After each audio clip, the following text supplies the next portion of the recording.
Hey. Ooh, good A. Hey. Hey. Welcome back, How does everybody. that make us laugh? I don't know. Because Got it's the happy gigs. hour. Yeah. It's time for podcast fun. 1 a.m. gigs after a very serious watching of Jeopardy. We did watch Jeopardy tonight, I know I did. and you crushed it. Well, thank you. You got a lot of those questions right. Well, guessing is my forte. It was the elementary school edition tonight. And no, seriously though, Ben did awesome. Welcome back, everybody, to another episode of Two Dudes Tuesdays. We're excited to meet again. And today we talked about a possible change in names. We have an addition. We want to be a little more specific, right? Yeah, Tell us actually, about didn't it. we say this last week too? I don't know. I feel like we did. Deja vu. Yeah. More of a Utah focus Yeah, in the name. that's right. Reaching out to our Utah homies. Yes, we talked about like 2 Utah dudes or 2 dudes in Utah.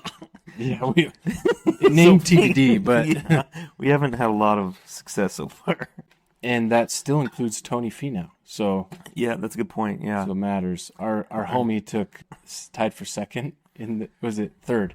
He tied for third in the U.S. Open, just barely What? over the weekend. Yeah, did you know about that? He did? Yeah, he was in first for a bit. No way. On Saturday. Triple bogeyed a hole, unfortunately. I didn't go back and see it, but I just saw it on the scorecard. And then made a little bit of a comeback. Rory McIlroy was second, and Dude, that's awesome. Bryson DeChambeau. Yeah, he was first. I didn't know that. I watched a few things lately, and he seems like he hasn't been performing as well as. So that's great to see. Yeah, Dude, yeah. what a I mean, it's stud. just a matter of time before he gets his first major. But our boy, shout out Tony. Glad you're tuned into this episode because Yeah, now that you're listening, we need a Tony Finau sponsor. Then you guys know how to get a hold of Tony. I don't have his number. Do I? He's probably changed his cell phone anyway. maybe he does some advertising for Mo Bettas. We talked about J-Dogs, but what if we did a collab with Mo Bettas and Tony Finau? Oh my gosh, Mo Bettas would be so lucky to have the famous podcast of B and Z on there. That's right. Of Ben and Zach. No, he really is. We joked about this in one of our first episodes, but we played basketball. We used to play basketball with him, church basketball, back in the day when he was young and we were in our 30s and he was like 17, 18, 19. He's just a good guy. Mm-hmm. I also love his. Do you follow him on Instagram? I do. Yeah, still. And I happened to come across his wife's account recently. She does some kind of fun stuff with the family. Well, he still posts about like his baptizing his kids and just how important Savior is to him. It's pretty awesome.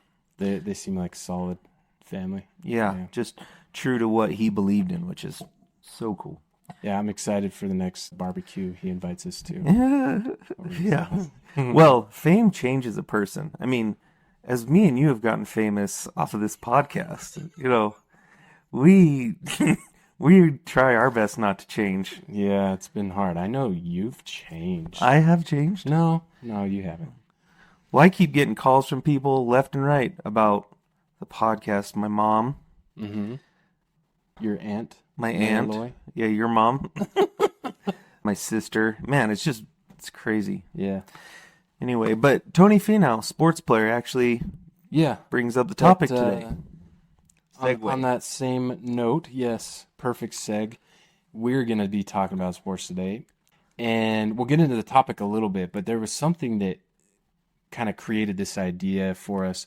There's a guy, his name's John Deloney, Dr. John Deloney. He does a lot of Deloney. podcast stuff. That last name to me is baloney. That Deloney's full of baloney. Can't start a podcast with his quote. No, he's got some good stuff. I honestly haven't even looked into his background. I think he kind of pops up in some kind of Dave Ramsey type outlets, but he talks a lot of like family, parenting, marriage, morality, fidelity, all sorts Boring. Yeah, we've never addressed or will address that stuff on this podcast. Yeah. And he said something that was kind of interesting. I'd never even put a second of thought into it before, but wanted your opinion on this, and we'll address it and take this any direction that comes to mind. The But flow, it flows. however it flows. But this is what he said. A woman called in and was kind of like, I guess, airing a couple grievances she has about travel sports. She has a 10-year-old, I believe, that's in softball, Yeah. and they spend a lot of time and money on this specific kid's sports in their family. And he says, he stops and pauses for a second. He says, I'm going to say something. This isn't going to be very popular, but he said, travel sports are destroying American families. Did he have kids? Does he have kids? He does. He mentions he has a couple boys at least Okay. who play sports. So he does. At least he comes from a place of understanding. Yeah. And from what I understand, they're competitive sports, and he says he's really into it. He loves it. He supports it. But I'm not sure they do the travel thing Yeah. at that level, right? So And that's specifically what he says is travel sports. he specifically says travel sports, sports. okay. Yeah, not just competitive sports or recreational sports. He says travel sports are destroying American families. And maybe say some of his quick reasons why. Like, Yeah, so definitely one of the reasons that comes up is money, right? A lot of these club sports and competitive sports, advanced group sports, they cost a lot of money. And and you guys could hear this too. You're free to go listen to it. We just don't play it because there's like copyright rules and things. So Yeah. that's why we're not playing it. But we honestly don't know what those rules are. So for, one of the 200 lawyer dudes in Utah that are listening to this, will you just give us, leave a comment. And we'd love to know what the free rules legal are there. advice. We just know that we reposted Sadhguru's video on Instagram, Sadhguru. and it got taken down. So we're learning as we go. Yeah. So sports. Yeah. So just a little background too. I have 3 daughters. 2 of them are in very competitive sports, traveling sports, softball and soccer. Have been for a while. My third hasn't really gotten into that world, but looks like competitive volleyball is going to be her thing. But so I do have a lot of experience and a lot of thoughts. And then you have little kids with your oldest being 8. She's 7 now, 7? 7, 4, and 2. So a lot of like really competitive tricycle riding, Yeah. popsicle eating, that kind of stuff. No, my older 2, youngest hasn't done any sports yet. But the older 2 have played soccer or will this fall for the first time. Dance. My oldest daughter's now in tap.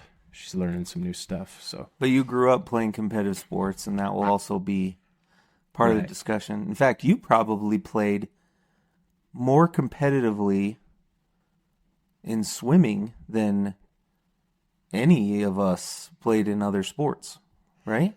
I mean, because that was for the age at the time, it was really competitive, but I didn't take it even into high school. okay. I decided to step away from it before then. Okay, so back to the sports with the kids. Okay, so thoughts about that. Thought the first, it is so expensive. Are we talking sports in general or travel sports? Travel sports. Okay. So I'll talk first about my daughter that plays soccer. Mm-hmm. She plays extremely competitive soccer. The GA League, we figured it out What does that stand for? GA? the Girls Academy. Oh, okay. It's a division of soccer, youth girls soccer. But we will travel 8 times this year out of state. So that's just for tournaments, and they call them showcases, where you go and you play in games against other teams.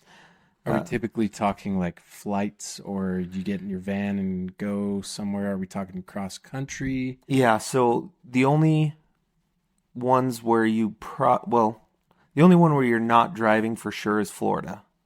But if we go to nationals, I heard that takes place in New Jersey. We always play in New Mexico, Denver, Las Vegas, and California. So we'll for sure play in those 4. And sometimes in Vegas or St. George, twice, in California twice. And then it depends what tournaments are entered. And then apart from that, we'll do any other, if you go to a camp, although the camp we would go to is like BYU sports camp. Though, so you can drive, and a lot of times, okay, let me step back one sec. So yeah, there is a lot of traveling that's really expensive. And that price can be based on how you travel. Like if you're taking your whole family, if you're flying, if you're staying in a nice hotel, if you're staying in a shared hotel with like another teammate and their parents, stuff like that. But then also just general fees. Our fees for soccer this year, after jerseys are paid for, I want to say our fees are about $4,000 per year. per year. Just the fees. Just the fees. So that's the fees. That includes all the soccer gear except for like cleats, but that's the uniforms and socks and then fees. Like just the organizing the tournament. Like you're not paying by tournament, you're paying Right. per year. Right. And they just pool the money, and that's how they pay for all of it. Yeah, it's paying for coaches, paying for like facilities, things like that. So then you've got that, and then as you get older, you can send your girl, you can just send your daughter and not go.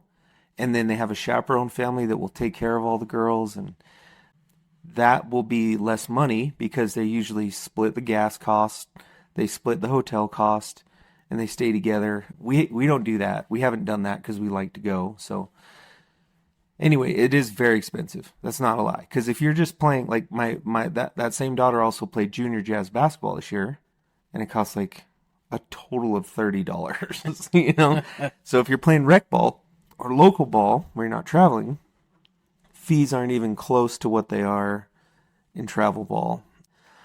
And you got to be at everything, and you're practicing 3-4 times a week, and we practice in Orem. So that's a drive from Draper. So we're spending all that gas money.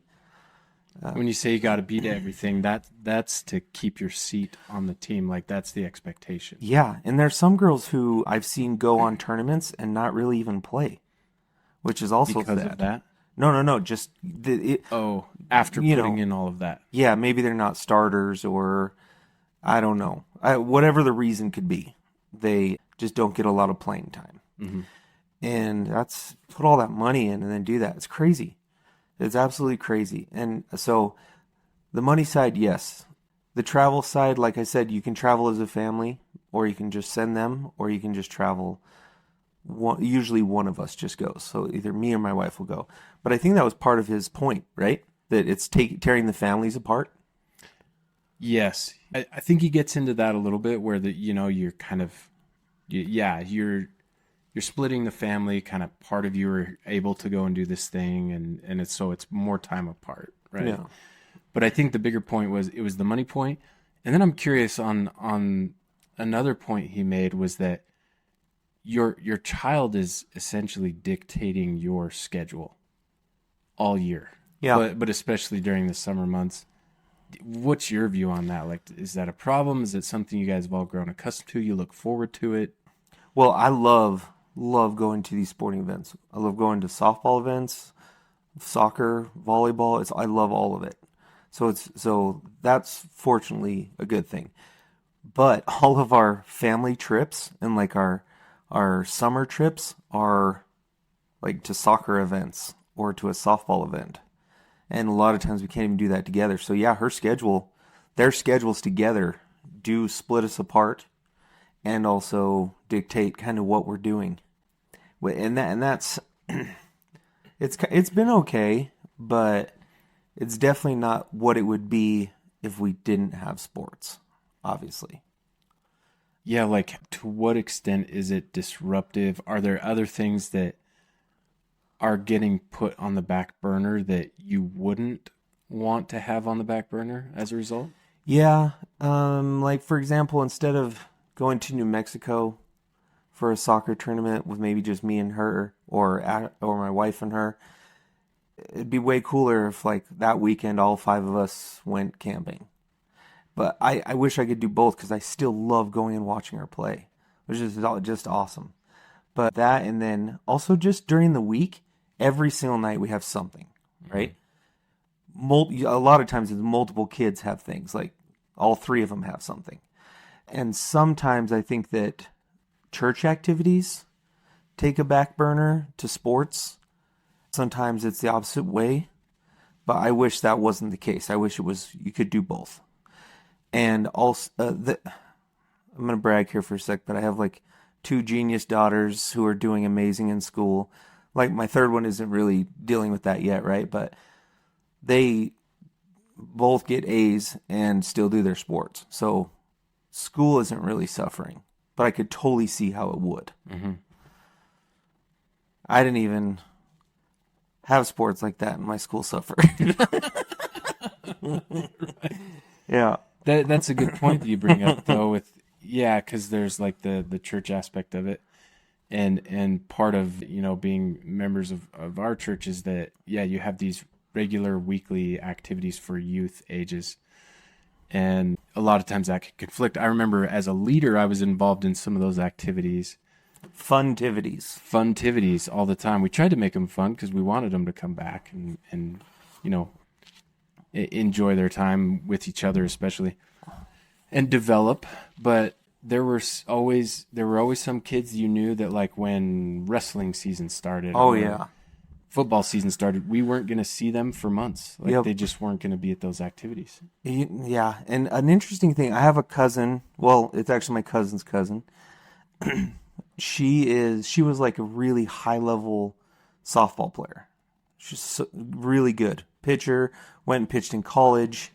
It was just really awesome. And she was saying that one of the things that, and I'm probably going to botch this, so I'm not going to say who it is, but she said something like how she wanted to make sure that the number one priority in her daughters' lives was church activities and like being around those types of girls. And it's funny because, I mean, that is a massive part of sports. That's one of the reasons we push sports, is because it's a new set of friends. It's also keeps them busy. You hear that a lot. So, and it keeps them healthy. So to us, spending all that money and all of that time and resources is better than I think what a lot of the alternatives are to that. And so I think that's like Jordan, my soccer daughter, has like this whole set of friends in Orem. They're all great girls that she met through soccer. And every night she's not coming home and just like sitting around at someone's house or playing video games. She's going to practice and physically developing and pushing herself. And I really like that. I was going to mention that too, like it just gets them outdoors or away from screen time and away from like the bigger problem nowadays, social media. Oh yeah, absolutely. We should have an episode on social media. Oh, you mean we should do a video one so they can see all my TikTok dances. There you go. Acting gritty. I know you can sea walk too. Oh yes. Keep it gangsta, y'all. I'd like to thank y'all for being gangsta. But that's probably a good chance to talk about what you feel are some of the benefits of this, because one of the things that came to mind for me when it comes to these sports, right? And I benefited from this. I was a swimmer for several years. That was kind of my key sport. I liked playing basketball. I played recreation, dabbled in some other stuff, but swimming by far was the one I took the furthest. And there's this great book that I know a lot of people have read. It's called Grit. Angela Duckworth. I highly recommend it. She may or may not be a sponsor of this podcast. Send check payable to ZNB. That's right. No, she's a New York Times bestseller. But great book, Grit. And it talks about specifically, she mentions organized sports, but I guess it really can be anything. And anything that a child can commit to. There's a lot of studies that show a correlation with long-term commitment to something, like a cause. It could be dance, it could be piano, it could be art, it could be sports, it could be any of that stuff. But when you can get a kid to commit long term to something like that, and she said 1 year is great, but especially multiple years, the numbers show even greater results. It develops grit. And so when you think of like mental resilience and, battling mental health issues, confidence, That's all of weird. those huge benefits when it comes to having grit for kids and developing that mental toughs down the road, a lot of it is linked to these kinds of organized developmental, character building activities. Well, and this guy who you talked about at the beginning, he's saying his focus. He's not saying sports are bad because obviously he loves it with his kids and everything, but he's got a very good point that these traveling sports cost so much money that not all the kids can take advantage of it. Not all the parents can travel and be together like we've been able to do. And the money point, it creates financial strain for the family too. Absolutely. Right? Yeah. And kids feel like, they're being left out, or they're like not going to have the same opportunities, or they don't get the same training. And if we could just all go back to how it was when I was a kid, where it was, you were either a Hawk or a Bruin or a Raptor. You were one of those three depending on where you lived, and that was it. Were those like the different levels, or those were the three different leagues? Teams, Okay. in the area, and that's all you did. And then, but now, man, even with boy sports, it seems like it's even crazier. Like the stuff they have to do. So it stinks, but also, what are you gonna do? Yeah. So you bring up a good point. I like how sports used to be and how they are now. Used to be, we're talking, 25, 30 years ago when we were kids. Yeah. And Early 90s. Yeah. Because, so my brother, for example, he was kind of the like trifecta big sport, supreme jack of all trades. Like he was so good at football, baseball, basketball. His name's Bo Jackson. His name is Bo Jackson. Bo Jackson and Deion Sanders created a supreme human, and it was my brother. No, so like he excelled in all three. He was really good, but I don't remember his excelling in those sports being very disruptive to the family, right? Like we would go, and you could feel the tension of the competition, and that was really fun to even go and watch. But like, I mean, he even went to the Little League World Series for baseball. That's so awesome. And I remember just like none of us got to go. I think my mom did get to go. And we were able to, we had a really generous anonymous donation so that she could go. Because it was, all the flight costs and then the hotel costs and then food costs. And like, we didn't have that kind of money just hanging around to follow sports all the time in that way. And so it wasn't the whole family that went, but we sent my mom to go and support my brother. And like you said, he stayed with a host family. Did they win? They didn't win the full tournament. Oh. But Let's just say they did. Just getting to that point. But I remember like even the regional tournament, and they were playing like Bakersfield, and that was such an exciting game. I remember being really invested. Yeah. In all of these games. And he played T-ville back in the day. Oh yeah. It was a big baseball school. Yeah. And he didn't even end up playing high school baseball. I chose to focus on basketball, and he was really good in football as well. But just focused on one of those sports because doing all three would have been crazy and impossible. But yeah, it was just even at that level, it didn't seem nearly as disruptive as it feels like today. Or frankly, the level that parents get involved now. Like, I feel like that's the big difference. Yeah, that's true. What are your thoughts? Oh, yeah, we see that all the time. Like, in fact, you're always going to have your angry doucher parents, right? In fact, we were at a softball game last year, and his dad and a girl running to second took out another girl, right? And the girl stood up and pushed the other girl down. And they started screaming, and then the two dads in the stands started screaming at each other. This is in South Jordan. And one of the dads ran over, started yelling at the other dad, and popped that dad in the face, right in the face. Oh, jeez. Literally just punched him as hard as he could, right in the face. And I don't know if he just didn't connect well or what, but the guy just looks at him and goes, "Did you just punch me in the face?" That's all he did. He said that. And then everybody like jumped in and held everything, and then the baseball park turned off all the lights, and all of a sudden police came in, and oh, it was nuts, man.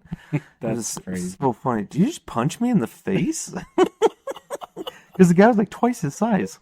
So the guy had guts, but also, don't pick a fight that you're not going to win. Yeah. Anyway, so they can get crazy, and then you see parents on the sideline yelling at their kid. I've been guilty of that for sure. And then just pushing them too hard, and then they get burnt out. And coaches recognize that now, and they talk about burnout and things you should and shouldn't be doing. And one thing I learned, so my oldest daughter, she doesn't have a desire to play sports in college. She's already told us that. She told us that a long time ago.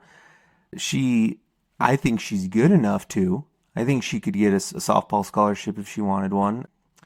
Possibly.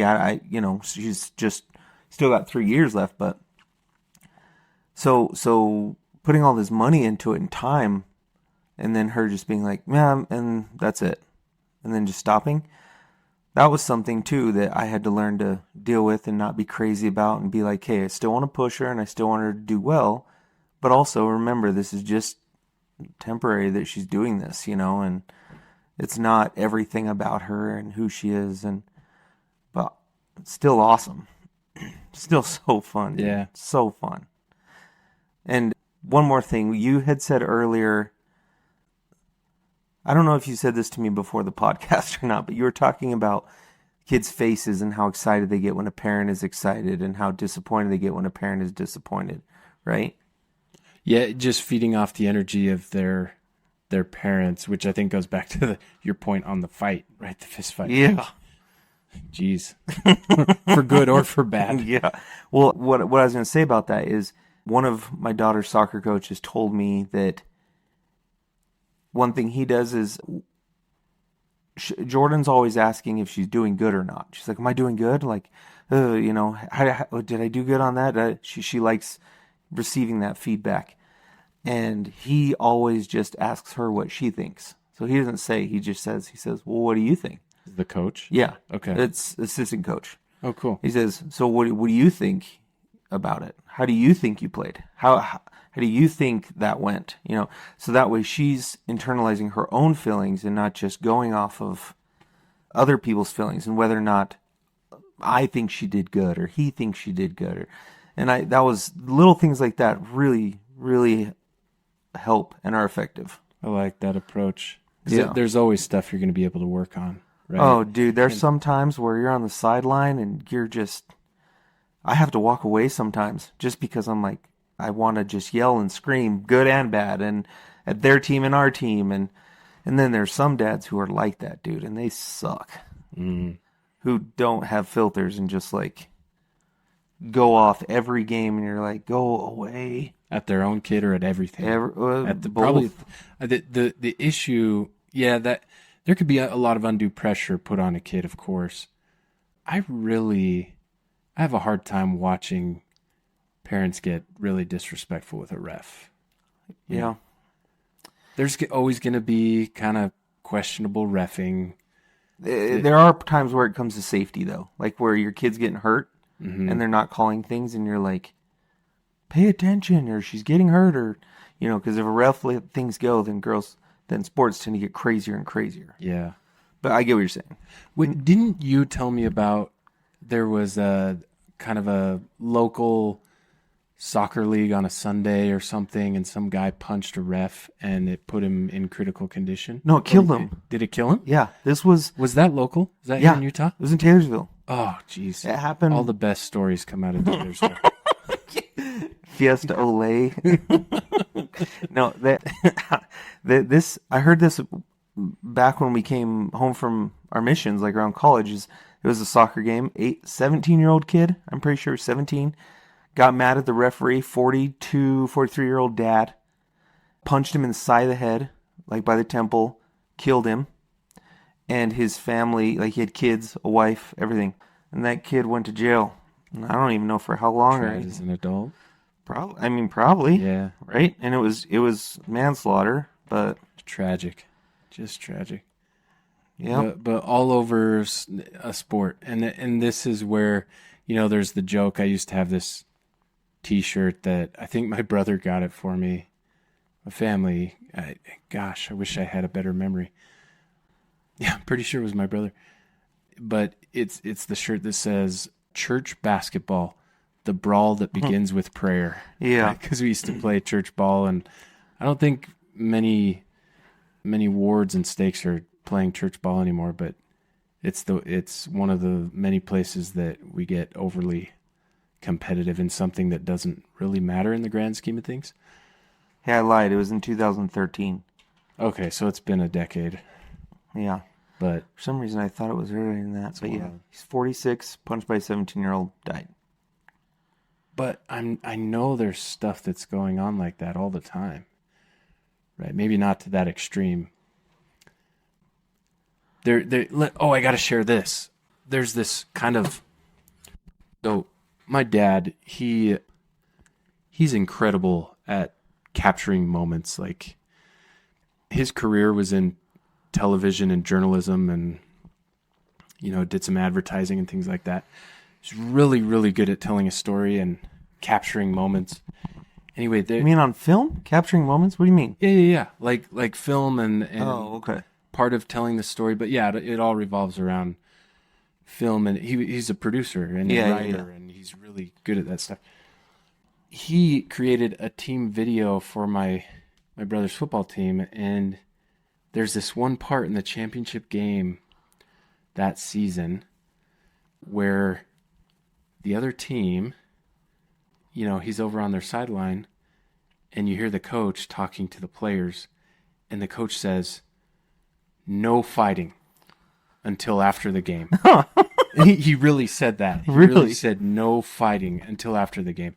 And you could tell he was talking to a group of, some of them probably came from some rough households, and that, they were used to that sort of thing. Guys who keep it gangster, y'all. They keep it gangsta. Yeah. In sports, and, this was in a football game. Sure enough, there was a fight that broke out as they were shaking hands at the end of the game, caused by one of the guys on the other side. And it was just so sad to go and see that. I was a kid at that game, and I remember that fight. Who was the other team? It was Granger. Oh. Wait, was it? Those Red jerseys. But anyway, years and years ago, Little League soccer, and it was such a sad narrative to such a, should have been such a good moment for all those kids just to get to that game, but instead it was tainted by this fight that happened after the game. Those Granger goofballs, always trying to fight everybody. Shout out. That was where my dad went. Shout out Granger grads from the 1960s. Yeah. Yeah, it is sad. But man, so I still love it, and I still think it's a positive thing. I think if I could change it, I would, to where you are just playing locally, because we have great talent here in Utah just to play against, and maybe like 1 or 2 tournaments a year. But the fact is, that's not how it is. So, for the kids who can't afford it, these clubs try and offer scholarships, which we offered. Celtic, which is the club we play for, Jordan plays for, soccer, gave out tons of scholarships this year, meaning that kids don't have to pay fees, and also you're able to raise money, and we're raising a lot of money and trying to help kids get there. So I definitely want every kid to be involved that can, but the fact of the matter is, it's not going to change, and so we're just trying to enjoy it, and it's always optional, so if she doesn't want to play, she can go play rec ball, but trying to let our kids kind of dictate what happens. You know what, Ben? I think it can change, and it starts with you. I'm not doing it. I'm not doing it. I have a hard enough time mowing the grass, let alone going out and creating awareness to a thing my daughter will be grown out of in a couple of years anyway. I think that most of us, if not all of us, parents don't want sports and these kinds of activities just to go away.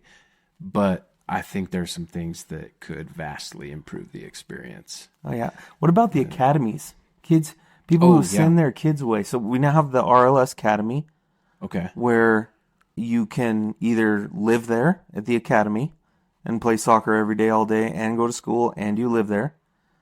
And they have those all around the United States. I went to one in Florida called IMG. It might be in the top 2 or 3 biggest. Wow. It's massive, dude. Is it almost like a university? Yeah. Okay. It is crazy. I mean, I think one of the guys there who was driving us around told us that they provide 30% of D1. They provide the student athletes that receive 30% of the D1 scholarships. That's insane. Just out of that academy. How does it work? You send your kid there. You're paying probably a tremendous fee. Dude, it was like $60,000 a year or something like that. That's unbelievable. It was crazy. And are they getting education in addition to? They're essentially doing college before college. Well, Like they're off their dorm. They're in a dorm. yeah, but dude, there were 5th graders there. That's so insane. Yeah, it's like a boarding school. So they send their kids there, and the kids eat, drink, and sleep their sport. And the rest of the time, yeah, they're just studying strategy, practice. You live on campus, everything's there. At IMG, dude, it is top of the line stuff. I mean, it's incredible. And they win national champion after national championship in all sports, almost all sports. And it was crazy. We go to a showcase down there, and it was insane. But we have ours here too, and you know, not to say anything negative about them or what they're doing. Mm-hmm.